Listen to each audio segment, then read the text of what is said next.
Hello friends, कैसे हैं आप सब। आप सभी का स्वागत है हमारे चैनल प्रार्थना एकेडमी में, जहां मैंने आपको बताया था कि हम सामाजिक अध्ययन यानी एसएसटी के क्लास वाइज चैप्टर जो स्टार्ट करेंगे। और मुझे कमेंट भी आया कि मैम आप क्लास वाइज चैप्टर को पढ़ाइए। तो अब हम ये स्टार्ट करते हैं। पहला चैप्टर है हमारा प्रारंभिक कथन, क्या और क्या, कब, कहाँ और कैसे।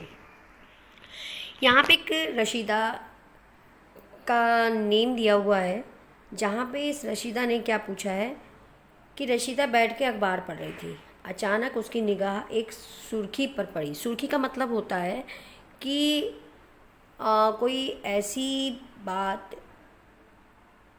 जिसको हम जानने की चाह रखते हैं कि 100 वर्ष पहले।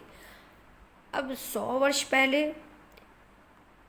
पहले का मतलब है कि वह सोचने लगी कि वह कैसे जान सकता है कि 100 वर्ष पहले, कि वो सोचने लगी कि 100 वर्ष पहले यानी क्या, कि 100 वर्ष पहले ऐसा क्या हुआ होगा। तो वो इस बारे में सोचती है। अब यहाँ पे है नया हेडिंग कि कैसे पता लगाएं। ठीक है बेटा, ये जानने के लिए कल क्या हुआ था, तुम रेडियो सुन सकते हो, टेलीविज़न देख सकते हो या फिर अखबार पढ़ सकते हो। साथ ही ये जानने के लिए पिछले साल क्या हुआ था, तुम किसी ऐसे व्यक्ति से बात कर सकते हो जिसे उस समय की स्मृति हो। लेकिन बहुत पहले क्या हुआ था ये कैसे जान सकता है। अब देखो बेटा, जैसे कि पहले ज़माने में क्या होता था, रेडियो होता था। जब रेडियो होता था तो हम उसमें न्यूज़ सुनते थे, समाचार सुन। कुछ लोगों के घर में, गांव में टेलीविज़न नहीं होता था तो उन्हें पता चल जाता था कि आज कौन, की आने वाले दिन में हमारे जो प्रधानमंत्री हैं लाल किले पे झंडा फहराएंगे। कुछ को पता चलता था कि जो कारगिल का युद्ध है कि कब शुरू होगा, ये बारे में पता चलता था। कभी कभी ऐसा होता था कि पहले एक रेडियो पे कुछ कार्यक्रम ऐसे प्रस्तुत होते थे जो अपने पास्ट का बताते थे। वहाँ उसमें समाचार भी बताया जाता था कि आज कहाँ कहाँ कैसी कैसी घटनाएं हुई, और समय भी बताते थे, दिनांक भी बताते थे, ये सब बताया जाता था। ठीक है, टेलीविज़न देख सकते हो या अखबार पढ़ सकते हो। आपने देखा होगा टेलीविज़न पे जब कोई आपके सामने समाचार पढ़ता है या आप अखबार पढ़ते हो तो उसमें भी डेट मेंशन होती है। साथ ही ये जानने के लिए कि पिछले साल क्या हुआ था, पिछले साल क्या हुआ था, तुम कैसे व्यक्ति से बात करते हो। अगर आपको कुछ जानना है तो आपने देखा होगा आप अपने घर में भी क्या करते हैं, कोशिश करते हैं जानने की कि मम्मी आप जब छोटे थे तो आप क्या करते थे, कौन से स्कूल में गए थे, एक्सेट्रा, इस टाइप से बातें। और फिर आपको कोई भी अपनी जो पास्ट होता था वो बता देता कि जब मैं, अब जैसे आप ही हो बेटा, कि जब आप बड़े हो जाओगे आपसे छोटे भाई बहन पूछेंगे कि भाई या बस बहन, आप जब छोटे थे तो आपने पढ़ाई करते समय आपको क्या फेस करना पड़ा।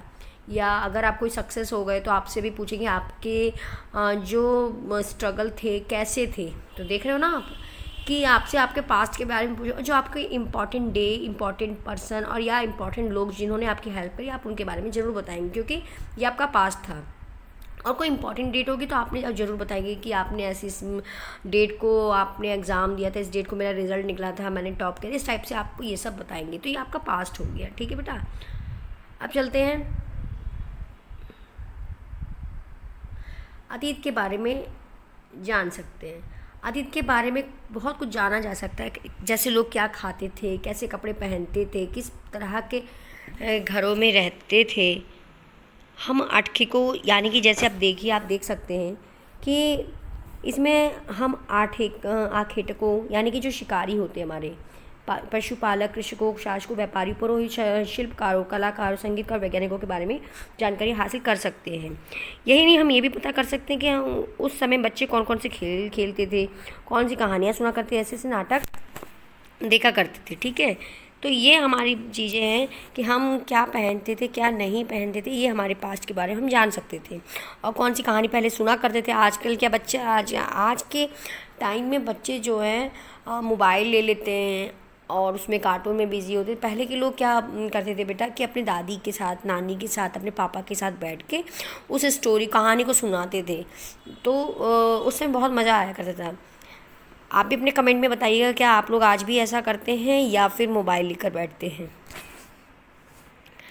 लोग कहाँ रहते थे। अब ये है कि पास्ट में पहले लोग रहते कहाँ थे।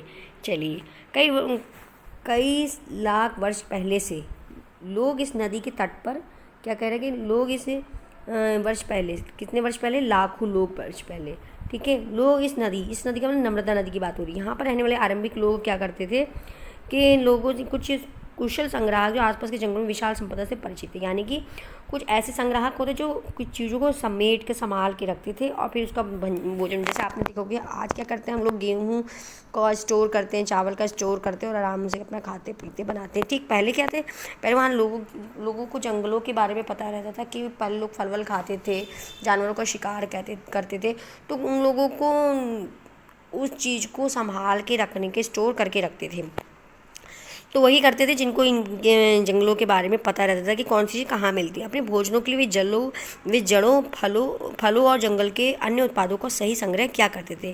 वे जानवरों का आखिर यानी शिकार भी करते थे। किसका? जानवरों का। अब तुम उत्तर पश्चिम के सुलेमान कितर पहाड़ियों का पता लगाओ। बेटा ये क्वेश्चन आता है आपका कि सुलेमान और किरथर पहाड़ियों का पता लगाओ। इसी क्षेत्र में कुछ स्थान ऐसे भी जो 60 अब लगभग 8000 वर्ष पूर्व स्त्री पुरुषों ने सबसे पहले गेहूँ तथा जौ जैसी फसलों का उपजाना आरंभ किया। उन्होंने भेड़, बकरी और गाय, बैल जैसे पशुओं को पालतू बनाना शुरू किया। तो उस समय क्या होता था, ये लोग पहले क्या करते थे, पहले गेहूँ और आपका क्या होता था, जौ होता था। तो ये चीज़ ये लोग क्या करते, इसका फसल जो होते थे ये उन्होंने उपजाना शुरू किया। और इनके पालतू पशु उन्होंने इसमें बताया है कि यानी कि जो गाय, भेड़, बकरी, बैल जैसे होते थे, लेकिन यहाँ पे पता है जो उनका पहला जानवर था वो क्या था, उनका डॉग था। ठीक है। उत्तर पूर्व में गारो तथा मध्य भारत में विंध्य पहाड़ियों का पता लगा। ये ऐसे अन्य क्षेत्र थे जहाँ कृषि का विकास हुआ था। क्वेश्चन आता है कि कृषि का विकास कौन कौन सी जगह पे, तो यहाँ पे ही आता है उसका आंसर कि उत्तर पूर्व में गारो तथा मध्य भारत में विंध्य पहाड़ियों का पता लगाओ। ये कुछ ऐसे अन्य क्षेत्र जहाँ पे, यानी कि ऐसे आते हैं, ये कुछ ऐसी ये जगह है जहाँ पे कृषि का विकास हुआ था। ठीक है। जहाँ जैसे सबसे पहले चावल उपजाया गया, वे स्थान विंध्य क्या है आपका, वे स्थान विंध्य के उत्तर में स्थित है, विंध्य के उत्तर में स्थित है। इसीलिए इन्होंने क्वेश्चन क्या दिया, उत्तर पूर्व में गारो तथा मध्य भारत में का पता लगा। पता लगाने का मतलब है कि ऐसी जगह है जहाँ पे क्या होता था, कृषि का विकास हुआ था। बेटा आपको मेरा पढ़ाने का तरीका अगर समझ में आ रहा है तो आप मुझे बताइए। अगर मैं किसी स्पीड से आपको पढ़ा रही हूँ तो भी बताइए, मैं थोड़ा धीरे धीरे पढ़ाऊँगी, लेकिन मुझे उम्मीद है कि आपको मेरा वीडियो अच्छा लगेगा और आपके काम भी आएगा। चलिए अब आगे बढ़ते हैं। ये हमारा मानचित्र, ये देखिए। ठीक है। अब हमारे मानचित्र में क्या देख रहे हैं हम, ये देखिए यहाँ पे बता रखा है कि भारत के किस जगह पे ये झेलम नदी है, चेनाब नदी है, रावी नदी है, सतलुज नहीं, हिमालय है, ये हमारा ब्रह्मपुत्र नदी है, गारो है, गंगा नदी है, महानदी कहाँ है, विंध्य पहाड़ी। ये देखिए, ये है आपका विंध्य पहाड़ी जहाँ पे क्या होता था, खेती होती थी। ठीक है। अब हम आगे चलते हैं। मानचित्र पे सिंधु तथा इसकी सहायक नदी को पता लगाने का प्रयास करें। अब के मानचित्र पे सिंधु तथा इसकी सहायक नदियाँ। अब हम यहाँ आते हैं, सिंधु नदी, ये हो गया सिंधु नदी। ठीक है। ये हो गई इनकी सिंधु नदी। अब यहाँ पे, और यह देखिए अभी हमने उससे ऊपर पढ़ा था कि किरतर और सुलेमान पहाड़ी, जहाँ पे ये लोग शिकार करते थे, क्या करते थे वहाँ पे, जानते थे कि कौन सी चीज़ कहाँ पे है, तो उन फल फूल को या उस चीज़ को संभाल के रखते थे अपने भोजन के लिए। अब ये सिंधु नदी की सहायक नदी, अब यहाँ पे दिख रही है सिंधु नदी, उसके आसपास की नदियाँ कौन कौन सी देखिए, झेलम यहाँ मैप में दिया हुआ है, चेनाब नदी, रावी नदी, सतलज नदी। ठीक है। ये चीज़ें हैं। चलिए आगे चलते हैं। अब हम सहायक नदियाँ उन्हें कहते हैं जो एक बड़ी नदी में मिल जाती है, यानी जो उनके आसपास की नदी है वो बड़ी नदी में मिल जाती है। अब यहाँ पे बड़ी नदी को हम देखते हैं, बड़ी नदी कहाँ पे मिली है, यानी कि जब सब नदियाँ जा रही हैं तो ये व्यास नदी में यहाँ पे मिल जा रही है। फिर यहाँ पे बताया जाए कि 4700 वर्ष पूर्व इन्हीं नदियों के किनारे कुछ आरंभिक नगर फूले फले। आपको पता है कि पानी की बहुत बड़ी ज़रूरत होती है हमारे जीवन को आगे चलाने के लिए। तो कोई भी नगर, ये नॉर्मल सी बात है कि कोई भी नगर नदियों के आसपास ही बसेगा। आप भी देखेंगे आज के जीवन में हम लोग क्या करते हैं, हमारे वाटर का इतनी व्यवस्था है कि हमें पानी मिल जाता है, लेकिन कुछ बड़े बड़े ऐसे विकसित शहर होते हैं जहाँ पर आपने आज भी देखा, कुछ परिचित रहते हैं, उन्हें पानी की बहुत बड़ी समस्या समस्या होती है और वो पानी खरीद के पीते हैं। ठीक है, गंगा इसके सहायक नदियों के किनारे तथा समुद्र तटवर्ती इलाकों में नगरों का विकास लगभग। अब यहाँ पे बता रहा है कि पहले तो इन्होंने ये बताया कि भाई जो आपकी नदियाँ हैं उसके आसपास नगर जो है क्या हुए विकसित हुए। फिर उसके बाद इन्होंने बताया जो गंगा है वो इसकी सहायक नदियों के किनारे तथा समुद्र तटवर्ती इलाकों में नगरों का विकास हुआ। यानी जहाँ पे गंगा नदी थी और जहाँ समुद्री तटवर्ती थे यानी समुद्री जो किनारे के तो वहाँ पे भी इलाकों का क्या है, कुछ नगरों का इलाकों का क्या हुआ विकास हुआ। तो ये पहले कितने वर्ष पहले हुआ था, तो बेटा ये हो गया था 2500 से, यानी ये 2500 पूर्व हो गया था। आपको यहाँ से समझ में आया। गंगा तथा इसकी सहायक नदियाँ सोन नदी का पता लगाओ। गंगा के दक्षिण, अब आप अपने मैप में देखेंगे दक्षिण हमारे कहाँ पे के आसपास क्षेत्र प्राचीन काल में मगध, यानी जो मगध पहले था आज वो वर्तमान में हम उसे बिहार के नाम से जानते हैं, शासक बहुत शक्तिशाली थे। उन्होंने एक विशाल राज्य का स्थापित किया। बेटा पहले ना शहरों के नाम, स्टेट के नाम अलग अलग अपने अपने नाम से उन लोगों ने रखा था और उस समय शासक हो गए थे। ठीक है, तो वो अपने अपने राज्य को चलाते थे अपने अकॉर्डिंग। देश के अन्य हिस्सों में भी ऐसे राज्यों की स्थापना की गई। तो बेटा ये तो हमारा कुछ पैरा है जो हमने पढ़ा, आपको एक्सप्लेन किया, और मैं आपको एक्स्ट्रा नॉलेज भी देती रहूँगी अपने इस चैनल के माध्यम से। और बेटा आपको मेरा वीडियो कैसा लगा इसके लिए मुझे कमेंट करना मत भूलिएगा और मेरे चैनल को लाइक एंड सब्सक्राइब कीजिए।